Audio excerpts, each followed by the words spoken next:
Hello and welcome to Based on Faith, where I talk about books based on my faith in Christ.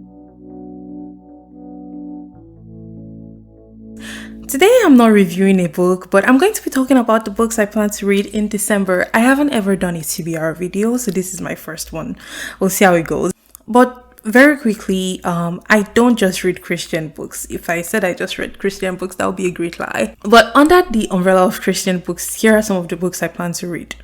And I say some because sometimes I just wake up and I'm like, I want to read XYZ book, and I just start reading it, ignoring everything else I plan to read. So here are the books. There are some of the books that I'll be reading in December. The first one is The Slumber of Christianity, Awakening a Passion for Heaven on Earth by Ted Decker. This book, oh my goodness, this book. So I was supposed to review this book years ago, and lately it's been on my heart to read it again so that I can talk about it and review it, because I feel like this book, I'm just really excited to talk about it, because this book really, it says awakening a passion. It awoke a passion for heaven in me that I still have embers of in me till this day. This book spoke about hope in such a way, like hope is something I've never thought of the way this book spoke about hope. And till now, like my close friends know, hope is something that I'm always talking about hope. So this book was really wonderful. It was a wake-up call for me that really shook me and woke me up. Like, I was sleeping, honestly, before I read this book, and it really woke me up. It's really eye-opening, but I'm going to leave more talk for the actual book review.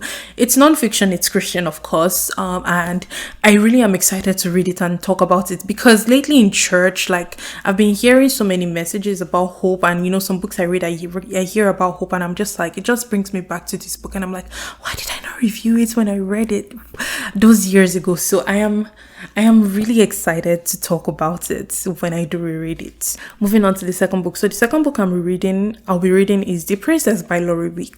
The Princess is a Christian fiction romance book, and it delves into loving after losing love in a way that I do not think I see often in Christian books. Also, the female lead's father in this book was deaf, and the first time I read this book I was like 15 years old, and I was in Nigeria, so I don't think representation was something that was quite in my vocabulary then. But I know that this book made me see deaf people and think about deaf people in a way that I have never, just understand the way they experience the world. It helped me understand the way they experience the world. Just like, for the people who read Coda, Child of a Deaf Adult, the movie that came out by Apple TV, a few years ago, they were just like, oh my goodness, I never knew that was the way the world is to you. So this book kind of did that for me with the female lead's father. Also, I really enjoyed reading this book. I think it's a book that I have reread twice or 3 times, and I am happy to read it again. And here is the blurb. In the land of Pandaran, Shelby Parker lives a humble but good life. Special qualities are eventually noticed by the king and queen of the House of Markham, who seek a new wife for their widowed son, Prince Nikolai.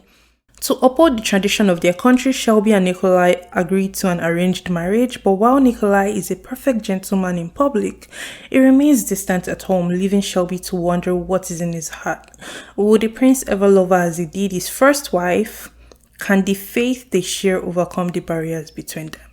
So, we'll hear more about it when I review it on here. And the third book is The 4 Emotions of Christmas by Bob Lepine or Lepine. So here is the book. It's a very small pamphlet type book. Let me see how many pages. Probably like 50 or so pages. Let's see. 66. But it's a book all the same, and I picked it up in church a few weeks ago. December just seems like the best time to read it, since we're talking about Christmas emotions. And the blurb reads, we expect Christmas to be a season filled with magic, and yet so often we experience disappointments when our deepest longings go unfulfilled. What we want to be a nice relaxing day turns into a stress-packed 24-hour period of time. Our loneliness and sadness are amplified because of how out of sync they are with what the season promises. Is there anything that could bring us lasting joy? Very interesting blurb. In reading this book, I don't know what to expect going into it, even as I have read the blurb, because personally I didn't know that there were that many emotions associated with the Christmas holiday. So I am open to whatever words of wisdom Lepine or Lepine I'm struggling here. Whatever words of wisdom he has to share in this book. Yeah, moving on to the fourth one, Commission The Awakening by Susan Vales. So I'm currently doing book exchanges with a few friends, and one of them sent this book to me. And the blurb for this book is quite long, but it reads, 1,000 years from now, books are banned and even the memory of reading has faded into legend. That sounds tragic. But there is one, a girl trained to bring the most important book ever written back into the world. 100 years after the desolation, the children of light and the children of shadow are still at war. Tiana ventures into a desolate wilderness alone, where the dragon is waiting to destroy the treasure she carries and kill her if he can. Will her training in the precious words of Olam be enough? Miles away, Rue is dreaming of a girl he does not know. Go, his father tells him. That's my phone telling me to wash my face, which I will after shooting this video. But go, his father tells him. Find her and you will find Olam's plan for you. But leaving everything behind to follow Olam into the unknown is not as easy as it seems. Once he finds her, why does her mission sound more like heresy than truth? Full of adventure and hope, journey with Tiana and Rue into their world and discover Olam and his son all over again. Come as a child. Okay, I haven't touched this book. Reading the blog, I think this is the first time I'm actually dipping into the blog.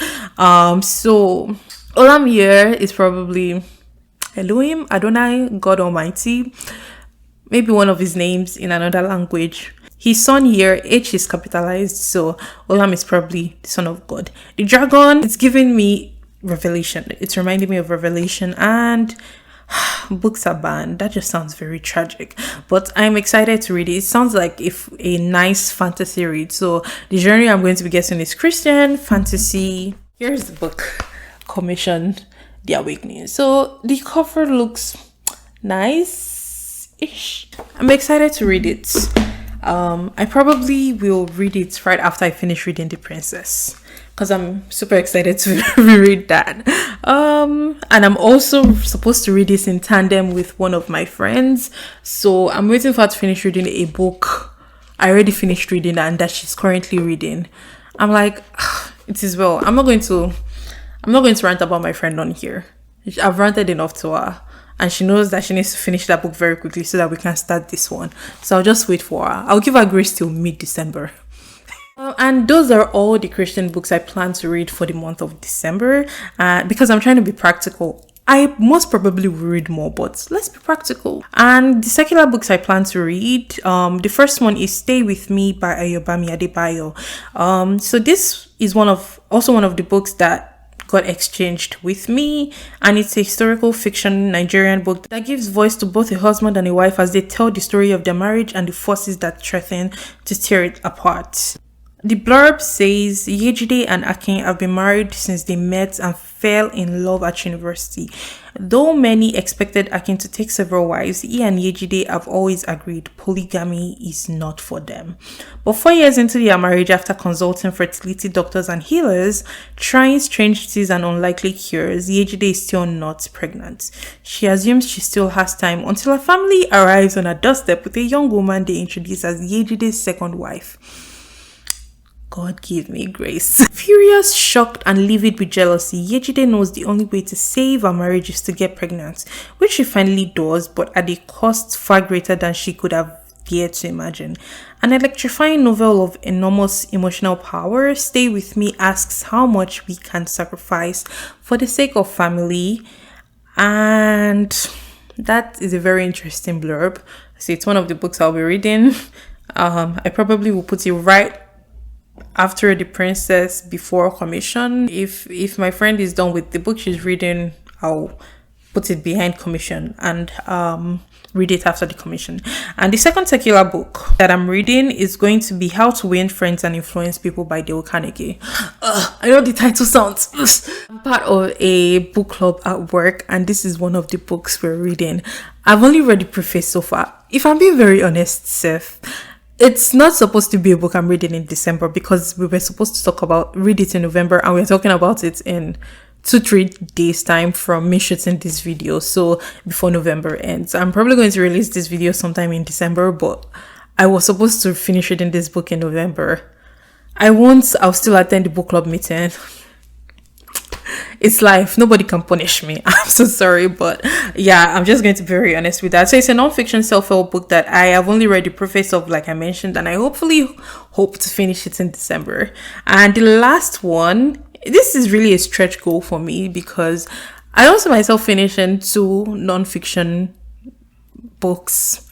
Actually, at this point, 3. I'm also planning to read The Slumber of Christianity. No, at this point 4, because the 4 Emotions of Christmas is also there.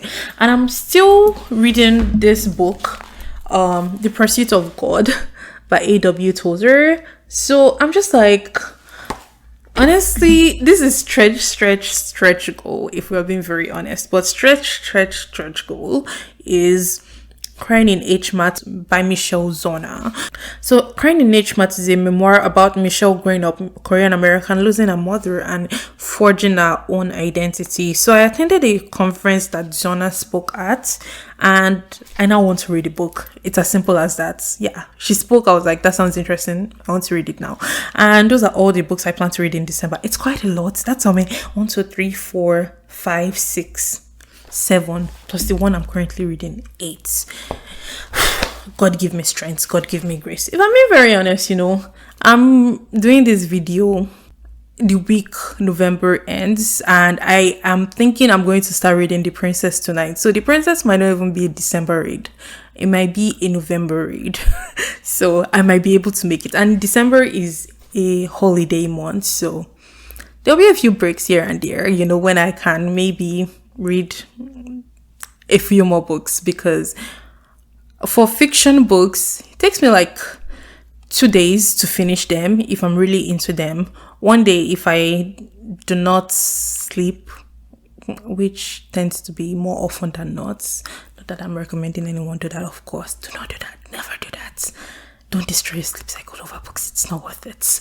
But I might be able to make it. I just might. But the next months after this will not be as impractical as this month is being. I'm going to be doing an update video. If I do read the books, you'll see the video reviews of the Christian ones on here. And I might do a video update on the books that I actually ended up reading in December, at the end of the month of December. With that, thank you for staying till the end of this video, and I hope you have a wonderful rest of your day. Bye!